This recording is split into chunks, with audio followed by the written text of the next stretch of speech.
in the middle of a very high-density urban landscape, and yet here is this oasis that's 4 acres of just really beautiful, restored nature. It's a 400-year-old ecosystem. It really is an urban neighborhood with a little pocket stream involved in it. The seeds of this project were planted many years ago, and we are overjoyed that they are at long last bearing fruit and flowering. About 10 years ago, when there was institutionally a plan for the city to move forward on all kinds of different kinds of things that would make a difference relative to clean water, clean air. What was here before was a great amount of grassland that was all dehydrated from a stormwater pipe system that the city put in back in the 50s. The stream bed had a lot of invasive species that had grown from 3 decades. This area at St. Luke's you couldn't even walk through.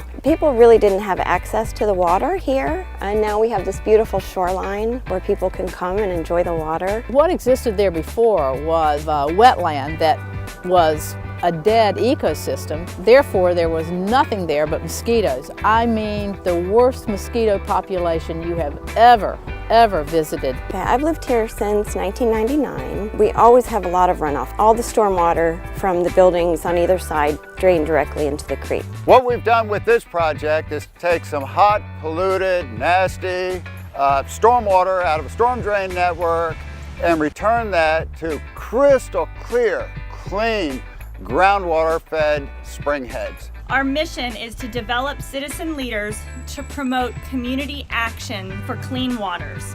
Well, there's no better example of this mission in action than Betsy Love and the Restoration of Nature Project. She has taken the tools and the resources and the training that she received, mixed it with her own special blend of charm and determination, shared it with the amazing St. Luke's community, and brought us all here today to celebrate this project. This project brings together so many pieces, so many people, so many urges and hopes and dreams and visions that we've been hearing about for years. This is a mighty big day.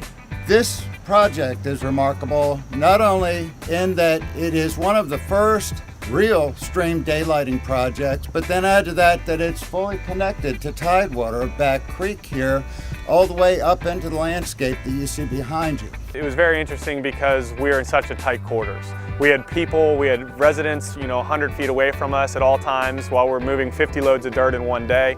But everyone was very interested in a good way. So many people are engaged since it's a very urban setting, and because it's a church with a congregation. We've had hundreds of volunteers over the past few weeks to help us remove invasive species and plant all these native plants. We've got about 1,000 trees, maybe 5,000 shrubs. But we've got more coming. And this spring, we're looking forward to planting days with volunteers again. Well, I'm with the church here, and I wanted to be a part of it. My grandmother was a member of St. Luke's Church. It's a way to honor her and her memory. As an act of gratitude, we take what we have been given, we care for it, we love it, we improve it, and we heal it. And this is what people of faith do for God's creation, for humanity, for all that is. This project isn't a typical stormwater retrofit. It has less structure. It basically puts the landscape back into what it was before we all came here. In an old growth forest, the floor of the forest would have looked a lot like this project. We need to get back to this. We need to have a place everywhere where we can come back to nature. And this will be that place. This urban area that we're in now has 4 acres of quality green space that they can now play in. Dogs play here. I love the project. I think it's great. I think it's exciting.